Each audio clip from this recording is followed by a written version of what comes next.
नमस्कार दोस्तों, अभिवादन स्वीकार करें अपने भाई ललित यादव की तरफ से। दोस्तों, आज हम एक ऐसे अध्याय के बारे में पढ़ने जा रहे हैं जिसके नियम कानून को प्रधानमंत्री से लेकर के आम नागरिक को भी मानने पड़ते हैं, जैसे हम संविधान कहते हैं। आज हम संविधान के बारे में पढ़ेंगे, संविधान का निर्माण कैसे हुआ और संविधान कैसे बना। तो चलो शुरू करते हैं अपना टॉपिक। हमारा टॉपिक कौन सा है? संविधान का निर्माण। ठीक है, अब आपके दिमाग में आ रहा होगा, सर पहले संविधान तो बताओ होता क्या है, निर्माण तो बाद में बताना। तो संविधान को बता रहा हूं मैं। संविधान बेटा एक ऐसी नियम कानून की पुस्तिका है जो किसी देश या राज्य को चलाने के लिए लागू की जाती है। ठीक है, यानी कोई एक ऐसी पुस्तक है जब नियम कानून है वो किसी देश या राज्य को चला रही है तो उसे हम संविधान कहते हैं। तो सर फिर इसका आइडिया किसने दिया? डायरेक्ट ये बन गई किताब? किसी ने तो कुछ कहा होगा इसके बारे में। हाँ, तो एक व्यक्ति थे, हेनरी मैन, ब्रिटेन के थे। तो इन्होंने आइडिया दिया था कि देश को चलाने के लिए संविधान एक होना चाहिए। तो उनके आइडिया का सबसे पहले जो फॉलो था वो अमेरिका ने, फ्रांस ने किया था। अमेरिका ने 1787 में अपने देश का संविधान बनाया हेनरी मैन के विचारों पर। सर ये फिर आइडिया मतलब आया कैसे, ये क्यों चीजें लागू हुई? आज से अगर 200-300 साल पहले जाएंगे तो बेटा क्या था कि पहले मोनोपोली थी, यानी राजा महाराजा शासन करते थे। लेकिन वो चीज खत्म हुई और फिर राष्ट्रपति प्रधानमंत्री देशों में बनने लगे। जब प्रधानमंत्री बनने लगे तो 5 साल के लिए बनते थे। तो अब जो आता था वो अपने हिसाब से नियम कानून बनाता था। हर 5 साल बाद नियम बदल रहे थे, लोगों को प्रॉब्लम हो रही थी। तो फिर हेनरी मैन ने विचार दिया कि हमेशा के लिए एक संविधान बना लिया जाए देश के लिए। तो हेनरी मैन के विचारों का सबसे पहले जो उपयोग था वो अमेरिका ने 1787 में किया था। Got it? समझ में आई बात?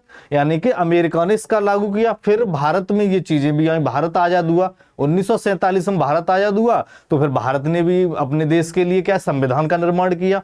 तो इसके असर ये संविधान भारत में पहले नहीं था, पहले भी था बेटा। जो ब्रिटिश हमारे यहाँ राज कर रहे थे उन्होंने अपने हिसाब से संविधान बना रखा था। लोगों का शोषण था उसमें, अंग्रेजों का फायदा था, इंडियंस का कोई उसमें लाभ नहीं था। तो क्या था कि जब देश आजाद हुआ तो हमने उनका जो संविधान था उसे फाड़ के डस्टबिन में फेंक दिया और हमने अपना एक अलग संविधान बनाया। Got it? हमने अपने एक संविधान अलग बनाया। तो क्या सर फिर डायरेक्ट हमने 1947 में बनाया? पहले हमने इसके बारे में नहीं सोचा? पहले भी हमने इसके बारे में बहुत कुछ सोचा था, हमने मांगे भी की थी। हम डायरेक्ट मांग भी कर रहे थे, इनडायरेक्ट मांग भी कर रहे थे। बहुत से हमारे क्रांतिकारियों ने इस पर मांग की थी। तो उन्हीं मांग के बारे में और संविधान के निर्माण के बारे में आज हम समझने वाले हैं, चीजों को डिटेल से जानेंगे। तो चलें अपने टॉपिक पर, यानी कि संविधान का निर्माण। मुझे ऐसी आशा करता हूं कि मैं आपसे ऐसी आशा करता हूं कि आपको चीजें अब समझ में आ गई होंगी। ठीक है, आगे क्या हुआ? आगे की हम बात करें तो देखो, आगे मैंने आपको बताया था कि विचार, यानी कि संविधान का विचार क्या था। यानी कि संविधान का विचार था वो किसने दिया था? हेनरी मैन, इंग्लैंड के हेनरी मैन थे। देखो ये लिखा है, आपको दिखाई नहीं दे रहा होगा, सर हेनरी मैन। ठीक है बेटा, हेनरी मैन एक व्यक्ति थे जिन्होंने संविधान का विचार दिया था और इस विचार को सबसे पहले फॉलो अमेरिका और फ्रांस ने किया था। ठीक है, अमेरिका ने अपने देश का संविधान कब बनाया था? 1787, यानी कि 1787 में अमेरिका ने अपने देश के लिए संविधान का निर्माण किया था, हेनरी मैन के विचारों को फॉलो किया था। ठीक है, अब हम करते हैं भारत की बात। भारत में संविधान था वो 1947 में, जब देश आजाद हुआ उसके बाद बनना शुरू हुआ। लेकिन इसकी मांग थी वो बहुत पहले से चल रही थी कि भारत, हम जब ब्रिटिश यहां शासन कर रहे तब भी हम मांग कर रहे थे, भाई हमारे लिए अलग संविधान बनाओ, इसमें हमारा शोषण हो रहा है, आप हमारा शोषण कर रहे हो, नियम कानून है वो आपके लिए है, हमारे लिए तो इसमें कुछ है ही नहीं। तो फिर क्या मांगे चली, मांगे उठी। कौन कौन सी मांगे उठी? अप्रत्यक्ष मांग उठी और प्रत्यक्ष मांग उठी, यानी कि डायरेक्ट मांग और इनडायरेक्ट मांग। कौन सी? इनडायरेक्ट, और एक थी डायरेक्ट मांग। अब सर ये डायरेक्ट इनडायरेक्ट क्या होता है? डायरेक्ट मांग होती है सरकार से डायरेक्ट मांग करना, और इनडायरेक्ट मांग क्या होती है? सरकार के किसी प्रतिनिधि से मांग करना। तो सबसे पहले इनडायरेक्ट मांग 1895 में एक हमारे क्रांतिकारी थे बाल गंगाधर तिलक जी, इन्होंने स्वराज बिल के माध्यम से भारत के लिए संविधान की मांग की थी। ठीक है, ये बात आपको याद रखनी है। दूसरी क्या है कि दूसरे की बात करें तो एक व्यक्ति हुए क्रांतिकारी लाला लाजपत राय। लाला लाजपत राय ने 33वें संविधान संशोधन 33वां वो हुआ था कांग्रेस का अधिवेशन दिल्ली में, तो वहां पर संविधान की मांग की थी कि भारतीयों के लिए एक संविधान होना चाहिए। इसकी मांग सर महात्मा गांधी ने भी की थी 1922 में।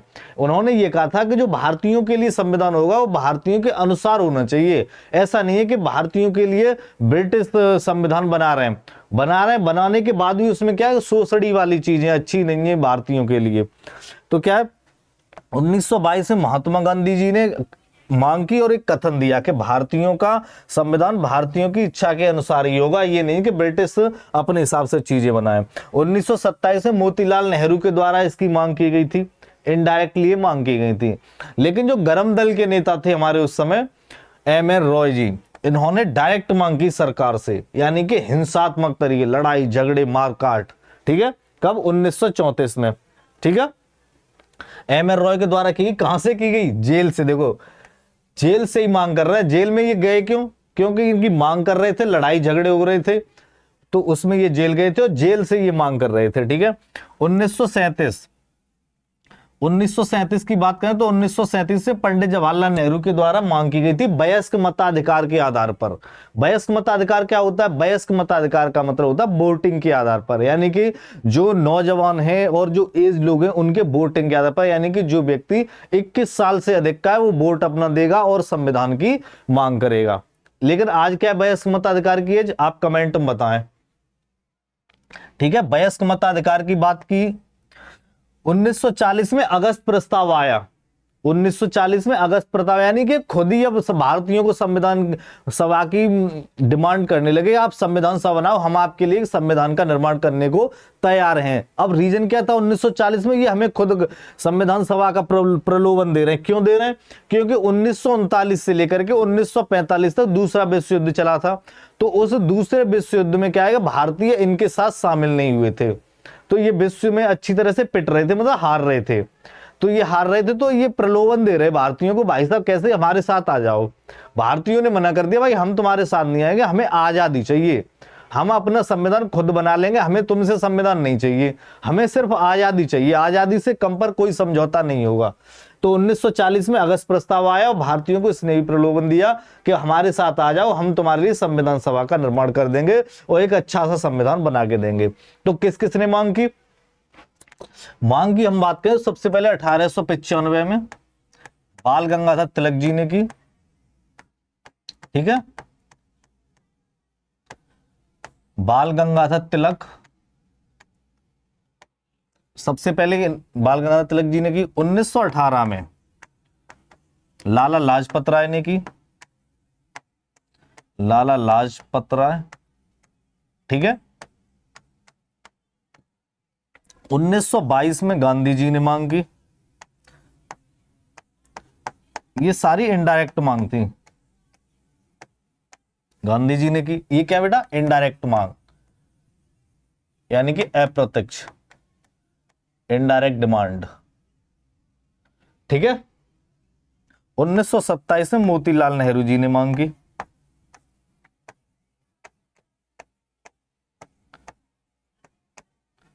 मोतीलाल नेहरू जी ने, ये तो डायरेक्ट डिमांड थी। अब सॉरी, इनडायरेक्ट डिमांड थी। अब डायरेक्ट मांग की अगर हम बात करें तो डायरेक्ट मांग किसने की थी? डायरेक्ट मांग में आपको एक ही बात, एक व्यक्ति ज्यादा याद रखना है, इनका नाम क्या था? एम.एन. रॉय। ठीक है, डिमांड।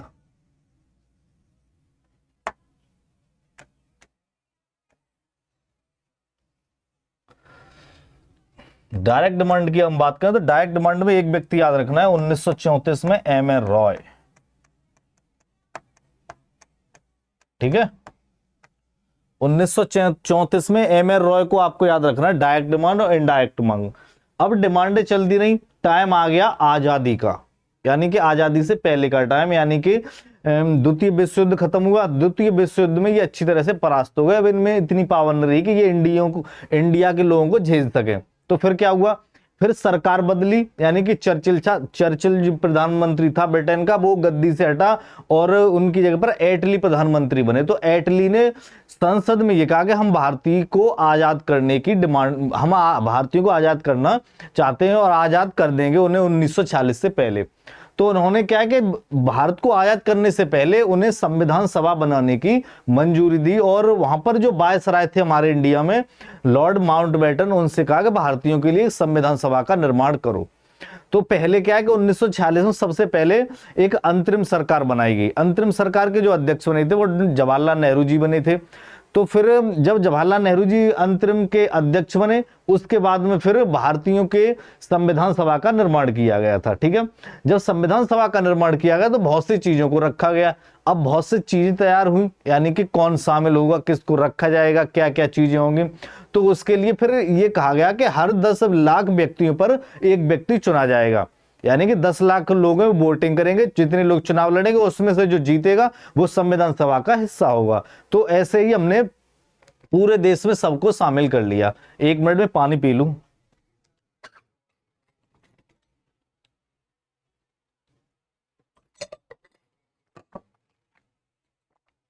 तो 10 लाख लोगों पर एक सीट आवंटित की गई। कुल हमारे भारत में 389 सीटें रखी गई थी। उनमें से 292 सीटें थी वो ग्रेट 11 जो ब्रिटिश प्रांत थे, यानी कि जो ब्रिटिश हमारे यहाँ पर हुकूमत कर रहे थे वो 11 प्रांत थे। वो 11 प्रांत कौन कौन से थे? बिहार, उड़ीसा, बंगाल, असम, उत्तर प्रदेश यानी संयुक्त प्रांत कहते थे इसे, मध्य प्रांत यानी कि एमपी हो गया, पंजाब हो गया, बॉम्बे हो गया, मद्रास हो गया। तो यहां पर क्या, यहां ब्रिटिशों का शासन था। उसके अलावा जो एरिया बचा उस एरिया में क्या, राजा महाराजा शासन कर रहे थे, यानी कि जिन्हें हम देसी रियासत बोलते हैं। ठीक है, कुल उस समय 93 देसी रियासत थी। उनके 93 सदस्यों को रखा गया संविधान सभा में, और 4 कमिश्नरी क्षेत्र थे। कमिश्नरी क्षेत्र कैसे, जैसे आज हमारे यहाँ पर क्या है, यूनियन टेरिटरी है, तो वहां पर क्या है, गवर्नर राज करता है, यानी कि गवर्नर हेड होता है। वैसे ही कमिश्नरी क्षेत्र जहां पर कमिश्नर उसको कंट्रोल करता था। तो 389 सदस्य, 10 लाख लोगों पर एक व्यक्ति चुना जाना था। ठीक है, इसके लिए चुनाव हुआ, वो क्या क्या हुआ उस सब के बारे में आगे देखते हैं। देखो संविधान सभा की नींव, 1 मिनट, संविधान सभा की नींव की बात करें तो संविधान सभा की नींव कैसे बनी, यानी कैबिनेट मिशन योजना बनी, उसने नींव तैयार की कैबिनेट मिशन योजना ने। उस योजना ने क्या क्या तय किया, यानी कि 10 लाख लोगों पर एक सीट आवंटित की। अभी मैंने आपको बताया, यानी कि 10 लाख लोगों पर एक सीट आवंटित की। कुल जो सीटें थी वो 389 सीटें बनी थी। कितनी बनी थी? कुल सीटों की अगर हम बात करें तो कुल सीटें कितनी बनी? 389 सीट्स थी उस समय। तो ये जो 389 सीटें थी वो उस समय 3 कैटेगरी में बांटी गई थी। जैसे आज कैटेगरी है ना, जैसे जनरल है, ओबीसी है, एससी है, एसटी है, वैसे ही उस समय 3 कैटेगरी थी। वो 3 कैटेगरी कौन कौन सी थी? मुस्लिम, कौन सी थी? एक थी मुस्लिम, दूसरी कौन सी थी? सिख, तीसरी कौन सी थी? सामान्य, जिसे हम जनरल बोलते हैं। यानी कि उस समय ये 3 कैटेगरी थी, उनमें 10 लाख सीटों को बांटा गया था। अब वो कैसे कैसे बांटी गई थी? कितनी थी? 389 सीट्स थी कुल। कुल सीटें कितनी थी बेटा? 389। उनका डिवाइडेशन कैसे हुआ, यानी कि जो ब्रिटिश प्रांत थे, जिन पर ब्रिटिशों की हुकूमत थी, वो कितने थे? 11 थे। वहां कितनी सीटें आवंटित की गई थी? 292 सीट्स।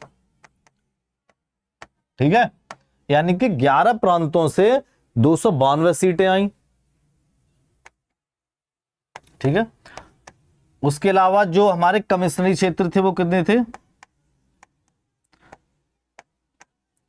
कमिश्नरी क्षेत्र कितने थे? 4। तो वहां से 4 सीटें आई। आगे जाके जो कमिश्नरी क्षेत्र थे इन्होंने अपना समर्थन कांग्रेस को दे दिया था, वो हम आगे देखेंगे जाके। कमिश्नरी क्षेत्र, उसके बाद क्या थी? देसी रियासतें, यानी कि जो राजा महाराजा थे उनकी देसी रियासतें। क्या थी? देसी रियासतें। देसी रियासतों से कितनी सीटें आई थी? 93 सीट्स थी।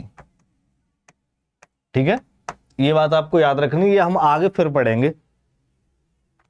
देखो क्या खाका तैयार हुआ, जो मैंने अभी आपको बताया वो सारी चीजें इसमें शामिल है। संविधान सभा का मूल खाका क्या था, यानी कि 10 लाख लोगों पर एक सीट आवंटित की गई, उनमें से जो कुल सीटें बची वो 389 सीटें थी। उन सीटों को 3 भागों में डिवाइड किया गया, जो मैंने भी आपको बताया था, यानी कि कुल सीटें थी वो 292 सीट्स थी। यहाँ कितना दिया 296 है, ये गलत है। यहाँ पर जो सीटें होंगी वो कितनी होंगी, 2 होंगी, ठीक है, यहां पर 2 लिखना है।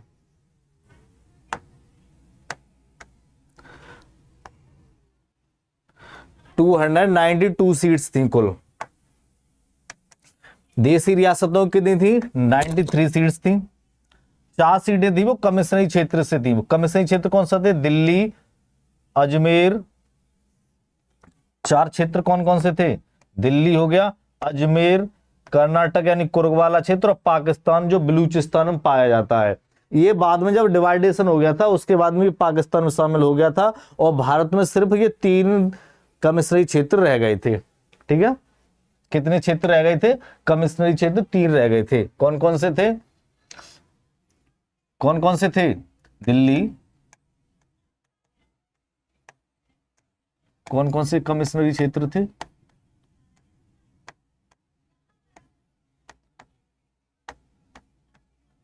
विभाजन के बाद, कमिश्नरी क्षेत्र विभाजन के बाद।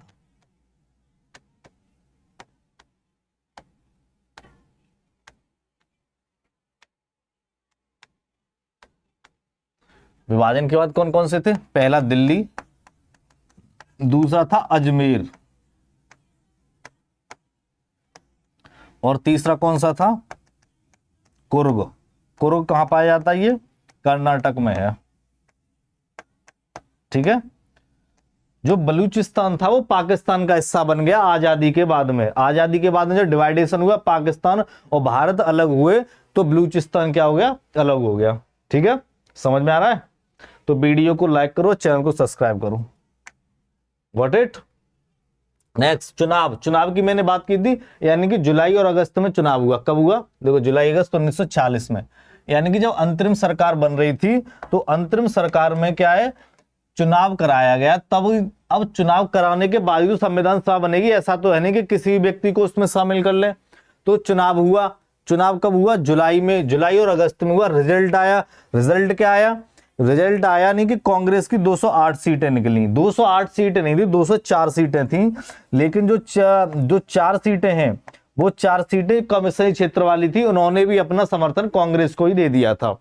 मुस्लिम लीग की अगर हम बात करें तो मुस्लिम लीग की 73 सीट्स आई थी। मुस्लिम लीग पार्टी थी उस समय, कांग्रेस पार्टी थी, मुस्लिम लीग पार्टी थी, और भी आगे वो पढ़ेंगे। यानी कांग्रेस थी, उसकी 204 सीटें आई। मुस्लिम लीग जो पार्टी थी उसकी कितनी आई, 73 सीट्स आई। और जो अन्य दल थे उनकी देखो, ये थोड़ा आंकड़ा अलग है, मैं आपको और बता रहा हूं। अन्य में क्या 15 सीटें लिखी हैं, यानी कि जो निर्दलीय थे, निर्दलीय कौन होते हैं, जो बिना पार्टी के चुनाव लड़ते हैं, उन्हें निर्दलीय की बात करें तो निर्दलीय की कितनी सीटें थी, निर्दलीय की 8 सीटें थी। इसमें 15 दी है ना, निर्दलीय की थी 8 सीटें। 7 सीटें 7 पार्टियों की आई थी उस समय। अब वो 7 पार्टी कौन कौन सी थी, पहली थी कम्युनिस्ट पार्टी, एक मिनट, कम्युनिस्ट नहीं थी, यूनियनिस्ट पार्टी, एक थी यूनियनिस्ट पार्टी, इसकी 1 सीट आई थी उस समय।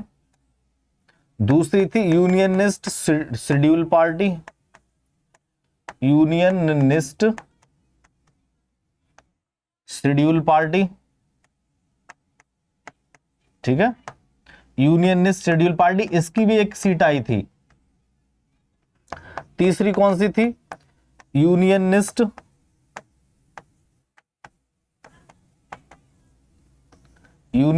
Muslim party, unionist Muslim party की भी 1 सीट आई थी। यानी कि 7 पार्टियां थी और 7 सीटें आई थी। ठीक है, 7 पार्टियां थी और 7 सीटें आई थी। उसके बाद चौथी कौन सी पार्टी थी, चौथी थी कम्युनिस्ट पार्टी, कम्युनिस्ट पार्टी, इसकी भी एक सीट आई थी, ठीक है। पांचवी कौन सी थी? पांचवी थी कृषक प्रजा पार्टी, कृषक प्रजा पार्टी, कृषक प्रजा पार्टी की भी एक सीट आई थी, ठीक है। छहवीं कौन सी थी? छहवीं थी सिख पार्टी, छहवीं कौन सी थी? सिख पार्टी, इसकी भी एक सीट आई थी। और सातवीं कौन सी थी? अनुसूचित जाति संघ, अनुसूचित जाति संघ पार्टी थी, उसकी भी एक सीट आई थी, ठीक है। एक सीट इसकी आई थी, एक सीट इसकी आई थी, एक सीट इसकी आई थी, यानी कि 7 सीटें थी और 8 थी निर्दलीय। तो इनको जोड़ करके कुल 15 पार्टी बन रही थी, वो सॉरी 15 सीटें बन रही थी, ठीक है। 93 सीटें थी, सॉरी 73 सीटें थी वो मुस्लिम लीग की थी, 204 सीटें थी वो कांग्रेस की थी, और जो 4 सीटें कमिश्नरी क्षेत्र वाली थी उन्होंने भी अपना जो समर्थन था वो कांग्रेस को ही दिया था, ठीक है। ये +4 लिख लो, यानी कि कमिश्नरी क्षेत्र, यानी कि 204 सीटें कांग्रेस की और 4 सीटें कमिश्नरी क्षेत्र की, उन्होंने भी अपना समर्थन कांग्रेस को दिया था, तब ये 208 बनी थी। Got it. एक इंपॉर्टेंट बात आपको याद रखनी है, यानी कि जो यूनियन शेड्यूल पार्टी थी, इसी पार्टी से भीमराव अंबेडकर जी बॉम्बे से चुनाव जीत करके आए थे। डॉक्टर भीमराव अंबेडकर जी थे, वो यूनियनिस्ट शेड्यूल पार्टी से चुनाव जीत करके आए थे। देखो यहां मैंने लिखा भी है, क्या लिखा है?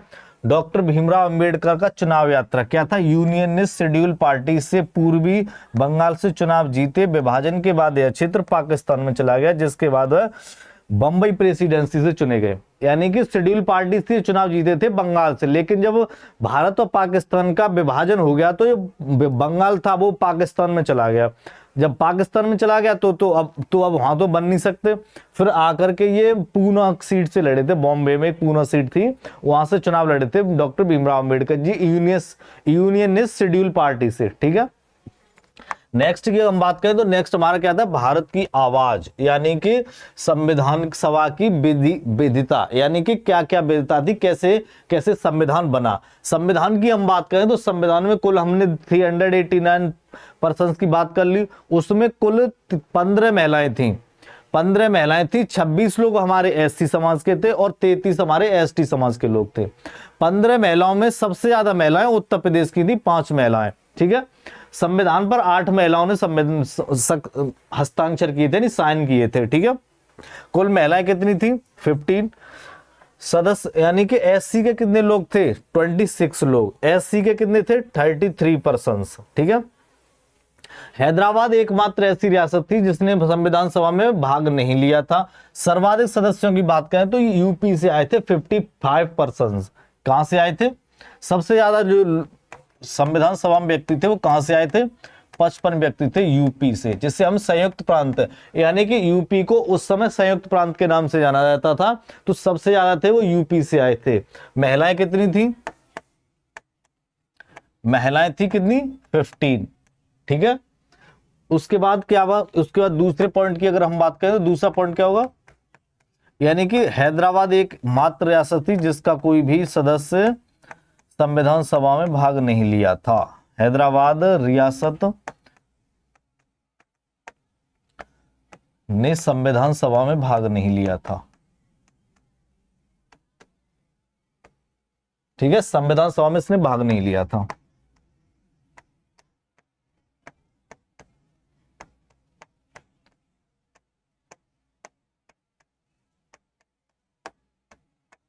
एकमात्र देशी रियासत थी जिसने संविधान सभा में भाग नहीं लिया था, ठीक है।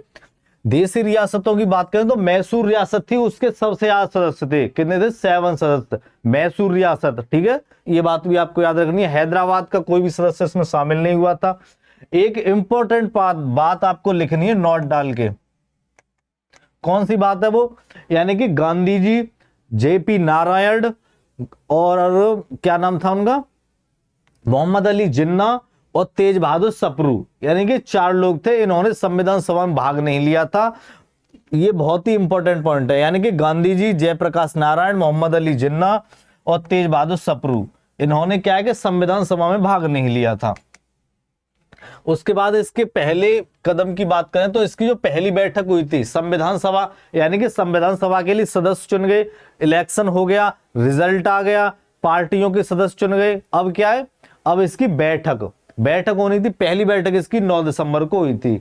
9 दिसंबर 1946 को बैठक हुई थी और इसके जो अध्यक्ष थे वो डॉक्टर सच्चिदानंद सिन्हा बनाए गए। फ्रांस की देख के, फ्रांस में भी ये चीजें चलती थी तो फ्रांस के आधार पर हमने भी इनको अध्यक्ष बनाया, लेकिन ये अस्थायी अध्यक्ष बने थे। जेबी कृपलानी ने इनका नाम दिया था, ठीक है। तो ये बैठक कहां हुई थी, सेंट्रल हॉल में हुई थी। सेंट्रल हॉल कहां है, राष्ट्रपति भवन में दिल्ली है, तो वहां पर सेंट्रल हॉल में इसकी बैठक हुई थी और डॉक्टर सच्चिदानंद सिन्हा इसके अध्यक्ष बनाए गए थे, ठीक है बेटा। उस समय इसमें जो पहली बैठक हुई थी 9 दिसंबर को, उसमें 207 सदस्यों ने भाग लिया था, ठीक है। 207 सदस्य थे जिन्होंने भाग लिया था और 11 दिसंबर को इसकी दूसरी बैठक हुई थी। दूसरी बैठक हुई थी तो उसमें स्थायी अध्यक्ष डॉक्टर राजेंद्र प्रसाद को बनाया गया था, ठीक है। इसके जो संविधान सलाहकार थे BN राव थे। BN राव एक ऐसे व्यक्ति थे जो भारत की तरफ से पहले व्यक्ति थे जो इंटरनेशनल न्यायालय में न्यायाधीश बने थे। ये पहले व्यक्ति थे BN राव, भारत के पहले व्यक्ति थे जो इंटरनेशनल जो कोर्ट है उसके जज बने थे। BN राव पहले व्यक्ति थे ये, ठीक है। ये बात आपको याद रखनी है। जो तीसरी बैठक हुई थी वो 13 दिसंबर को हुई थी।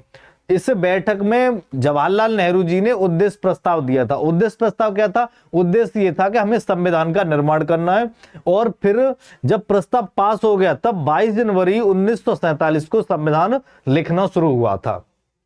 गॉट इट, ठीक है। यानी कि उद्देश्य प्रस्ताव दिया और 22 जनवरी 1947 को स्वीकार किया गया और संविधान लिखना शुरू हुआ था, ठीक है। आगे देखते हैं हम, आगे बात करें तो आ गया संविधान सभा की महिला निर्माता। महिला निर्माताओं की बात करें तो कुल 15 महिलाएं थीं, ठीक है। 15 महिलाएं थीं, 8 महिलाओं ने साइन किया था संविधान पर। उसके अलावा सबसे ज्यादा जो महिलाएं थी वो यूपी से थी। कितनी महिलाएं थी, 5 महिलाएं, सिर्फ यूपी से 5 महिलाएं थी, ठीक है। एकमात्र मुस्लिम महिला की हम बात करें तो कौन थी, बेगम एजाज रसूल एकमात्र मुस्लिम महिलाएं थी। कुल 15 महिलाओं में एकमात्र मुस्लिम महिला थी ये, ठीक है। एनी मस्करीनी एकमात्र देसी रियासत से महिला थी, यानी कि जो कुल देसी रियासत थी उनमें से 93 सदस्य चुने गए थे। उन 93 सदस्यों में एकमात्र देसी रियासत से जो महिला आती थी उनका नाम था एनी मस्करीनी, ठीक है। ये बात आपको याद रखनी है, ठीक है। दूसरा पॉइंट की अगर हम बात करें, दूसरा पॉइंट हमारा क्या है कि एकमात्र एससी समाज से आने वाली महिला, यानी एससी समाज से जो महिला आई थी उनका नाम था दक्षिणी बेला युगधन, ठीक है बेटा। कौन सी थी, दक्षिणी बेला युगधन। ये एकमात्र एससी समाज से आने वाली महिलाएं थी। एकमात्र महिला थी जिनका नाम था विजय लक्ष्मी पंडित। ये UN यानी कि यूनाइटेड नेशंस में राजदूत थी, यानी कि दूसरे देश में राजदूत एकमात्र ये महिला थी उस समय। क्या नाम था इनका, विजय लक्ष्मी पंडित, ठीक है। समझ में आया। यानी कि संविधान का निर्माण हुआ, 389 पर्सन थे जिसमें से 93 देसी रियासत से आए थे, 4 कमिश्नरी क्षेत्र से आए थे और बाकी जो सदस्य बचे 292 वो 11 ब्रिटिश प्रांत थे वहां से आए थे। उसके अलावा हम बात करें तो जब इनका इलेक्शन हुआ तो वो वयस्क मताधिकार के आधार पर हुआ, यानी कि उसमें नौजवान भी शामिल थे, यानी कि जिनकी आयु 21 वर्ष हो गई थी उन्होंने इसमें अपना वोटिंग की थी, ठीक है। कुल पर्सन की बात करें तो 204 सदस्य वो कांग्रेस के थे, 4 सदस्य जो कमिश्नरी क्षेत्र वाले थे उन्होंने कांग्रेस को ही समर्थन दिया था और 73 सदस्य थे वो मुस्लिम लीग के आए थे, ठीक है। 8 थे वो निर्दलीय आए थे, 7 सीटें थी वो 7 पार्टियों से आई थी। उनमें एक पार्टी थी यूनियनिस्ट शेड्यूल पार्टी, उससे भीमराव अम्बेडकर जी चुनाव जीत करके आए थे, ठीक है। आज के लिए इतना ही। आज हमारी क्लास यहीं पे समाप्त होती है। अब हम मिलेंगे नेक्स्ट क्लास में। Thank you. ओके, अपना ख्याल रखें। धन्यवाद।